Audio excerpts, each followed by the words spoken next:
What's up, 4th grade? It's Miss Minahan back with my mini hands, and this week on The Wild Robot, we're going to be reading chapters 15 through 22. Just kidding, this week we're only reading chapters 15 through 21. Last week on The Wild Robot, we read chapters 7 through 14. The cows found out that Roz can speak the language of the animals, and Roz ran into a flock of geese, and that reminded her of Bright Bill, and it made her really want to find a way to escape and get home. So looking forward to this week. Only listen to a few chapters each day and have fun. Chapter 15, The Children. As time rolled by, Roz saw less and less of Mr. Sharif, but she saw more and more of the children. They were shy at first. The robot might look up from the pasture and see Jad peeking around the corner of the barn, or see Jaya spying from the branches of a tree. But the children were growing bolder. And then one day, Roz marched into the workshop and heard giggling. She walked to the closet in the back, opened the door, and there was Jaya, smiling and trying not to laugh. "I'm hiding from my brother," whispered the girl. "Close the door." The robot closed the door. A minute later, Jad ran in, flushed and out of breath. "Hey, Roz, have you seen Jaya?" The robot just stared.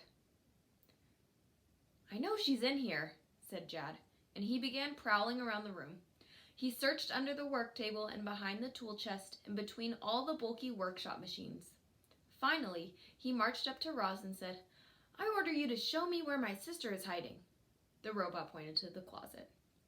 Jad smiled mischievously and tiptoed over. Then he flung open the door and screamed, "Found you!" "No fair," Jaya whined. "Roz showed you where I was hiding." The girl scowled at the robot. "That wasn't very nice, Roz. But you can make it up to me by playing hide and seek. Count to 100 and then try to find my brother and me, okay?" There was a brief pause. Then the robot said, "Okay." Jaya and Jad squealed with delight and scampered out the door as Roz started counting. The robot's sensitive ears listened carefully to the children outside. She heard quick footsteps crunching across the driveway. She heard a giggle and the sounds of tree branches shaking. She heard a grunt and the sounds of hay bales being shoved aside. When the robot finished counting, it took her exactly 5 seconds to find Jaya up in a tree. It took her another 8 seconds to find Jad in the hayloft. "Wow, Roz is really good at seeking," said Jad as he picked hay from his hair. Jaya snorted. "Yeah, well, let's just see how good she is at hiding." Do you think Roz will be good or bad at playing hide and seek? Why? Pause the video here and record your response on Flipgrid. Roz was even better at hiding. While the children counted, the robot silently slipped away. And an hour later, they still hadn't found her. The siblings stood in the driveway, defeated. "We give up, Roz!" shouted Jad. "You win!" shouted Jaya. The junk pile beside the barn started moving, and Roz appeared. The robot had been sitting there all along, perfectly camouflaged among the scrap metal and old farm machines. "The next time we play, you have to let one of us win," said Jaya to Roz. And the next time they played, Roz did. The robot enjoyed having the children around. They brought a little lightness into her world, and she hoped to bring a little lightness into theirs. Life must have been dark since their mother passed away. However, Roz had another reason for wanting the children around. She needed them. Her only chance of ever returning home was if Jaya and Jad could find it in their hearts to help her escape. But this was a delicate situation. If Roz tried too hard, the children might say something to their father. If she didn't try hard enough, she might be stuck on that farm forever. Chapter 16, The Robot's Dream. Cows grazed in the pasture. Wind rustled through the tall grass. Clouds drifted over the fields. Farm machines rumbled and buzzed. Milk flowed into bottles. Bottles were packed into boxes. Boxes were loaded onto the milk truck. The truck drove away full and returned empty. Children romped around with their dog. A man sat at his desk. A robot dreamed of escape. Chapter 17. The Birds. Hilltop Farm was home to many birds. Swallows were always swooping low over the grass and picking off insects. Crows cawed from the fields like a gang of hecklers. At night, owls glided above the countryside, silently searching for furry little meals. The robot was stuck on that farm, but the birds were free to go wherever they pleased. Lucky birds. One day, Roz was standing in the pasture, admiring a hawk as he soared through the sky when the cows began grazing around her. Their slow footsteps crunched in the grass, their teeth chewed and chewed, their tails flicked at flies. All the while, Roz stood there, staring up at the hawk. And then came Lily's soft voice. "What are you thinking about, Roz?" The robot turned to the calf. I am thinking about Bright Bill," she said. "It was not so long ago that I was watching my son soar through the sky. That seems like another lifetime." "You must hate your new life," said Annabelle. "I can't say that I blame you. Farming looks like such grueling work." "Actually, I like farming," said Roz.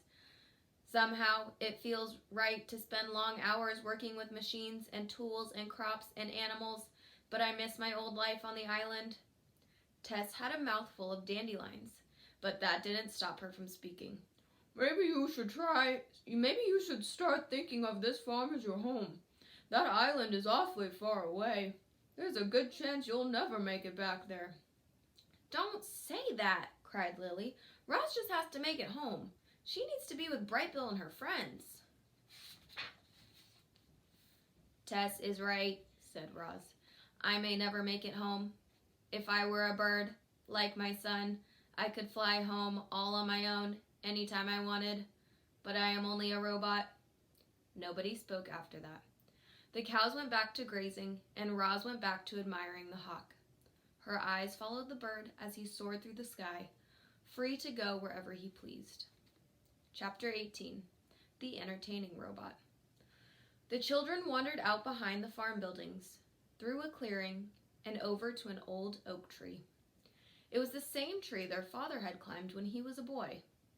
Mr. Sharif's initials were carved into the bark at the bottom of a long list of initials. For generations, all the Sharifs had carved their initials into that tree, going back to the ancestors who first built the farm. Someday, the children would add their initials to the list. Beneath the leafy branches was a scattering of acorns. Jad cleared a spot for himself, sat down, and pulled a small computer from his pocket, while Jaya climbed above. The siblings spent the afternoon there, lazing around the tree, until the robot marched past carrying a big, heavy toolbox. "What you doing, Roz?" called Jad. The robot stopped. "The drone has crash-landed again," she said. "I am going to fix it again." "Do you need any help?" "I do not need any help. I'm bored," said Jaya, her legs dangling above her brother's head. "Can you do something fun, Roz?" The robot put down her toolbox and said, "What would you like me to do?" "I don't know," said Jaya, thinking hard. "Can you do a backflip?" "Yes, I can do a backflip." A grin spread across the girl's face. "Roz, I order you to do a backflip." At that, Roz crouched, and then she leaped into the air, flipped backward, and gently landed on her feet. A perfect backflip. Jad put his computer away. Jaya jumped down from her branch. The children were impressed. "What else can you do?" said Jad. "Can you juggle?" "Yes, I can juggle." "I order you to juggle, some of these acorns." Roz walked up to the tree, picked 3 large acorns from the ground, and began juggling them in perfect rhythm. Jaya studied the robot's movements and then began tossing acorns into the air as well. The first one went a little too high, the next one went a little too far, and soon they all went tumbling back into the grass. "Do you know any jokes?" said Jad. "Why did the chicken cross the road?" "Never mind." Jad scratched his head. "Can you tell us a story?" "What kind of story would you like to hear?" "A robot story," said Jad. "An animal story," said Jaya. "How about a robot and animal story?" said Roz. The children smiled at each other. Then they sat against the tree and looked up at their robotic storyteller. When Jaya and Jad found out Roz could do a backflip and juggle, they ordered her to perform those tasks. Why do you think they asked Roz to tell a story in a more friendly manner? Pause the video here and record your response on Flipgrid. "Once upon a time, there was a robot who lived alone on an island," Roz began. "She spent her time wandering across mountains and forests and meadows, and then something terrible happened. Rocks fell and the robot tumbled off a cliff. She survived the fall, but sadly, the rocks killed 2 geese and smashed 4 of their eggs. The robot stood there, staring at the poor goose family, until she heard a tiny voice peeping from somewhere nearby. She followed the peeping voice and discovered a perfect goose egg sunk in the dirt. The robot carefully picked up the egg and carried it away, and when the gooseling hatched from his shell, the first thing he saw was the robot looking back. 'Mama, Mama,' he peeped. The gosling thought the robot was his mother, and from that day on, she was. The robot adopted the gosling as her son, and together they made a funny little happy family." The end. The children sat there and thought about Roz's strange story. Then they looked up at her and said, "What happened next?" Chapter 19. The Storytellers. Roz and the children had a new routine. Several times a week, they'd gather beneath the oak tree, and Roz would tell stories about the robot on the island. The children loved hearing how the robot survived mudslides and bear attacks and harsh winter weather. They loved hearing how she befriended the island animals. But the stories they loved most were about the robot and her son, the goose. He sounded like such a nice goose. Roz told the children story after story after story. What she didn't tell them, what she couldn't tell them, was that the stories were true, and they were about her. The children wanted to get in on the storytelling fun. Jaya told adventure stories about dragons and monsters. Jad told silly stories about aliens in outer space. But as the children grew more comfortable with Roz, they began talking about their own lives. They talked about growing up way out in the country. They talked about their schoolmates and their friends and their family. They talked about how their parents used to work together around the farm and how perfect everything was before the accident. In an instant, their lives were upended. Their mother was gone, and their father was injured. Mr. Sharif tried to keep the farm going by himself, but there was so much to do, and he was so weak now. The farm machines powered along, doing their jobs as usual, but they needed to be maintained and monitored. Eventually, the machines started breaking down, and the farm started falling to pieces. The children wondered if life would ever feel normal again. "That's why we got you, Roz," said the girl. "We needed you to save this place." "And that's exactly what you're doing," said the boy with a smile. Chapter 20. The Wild Animals. Wildlife can be very good for farmland. Insects pollinate the plants, snakes eat the pests, the droppings of rodents and birds and every other animal act as a natural fertilizer. Roz wanted more of those helpful creatures on the farm, so she let the unused sections of land go wild. Up from the ground emerged native weeds, flowers, woody brambles, and with the wild plants came wild animals.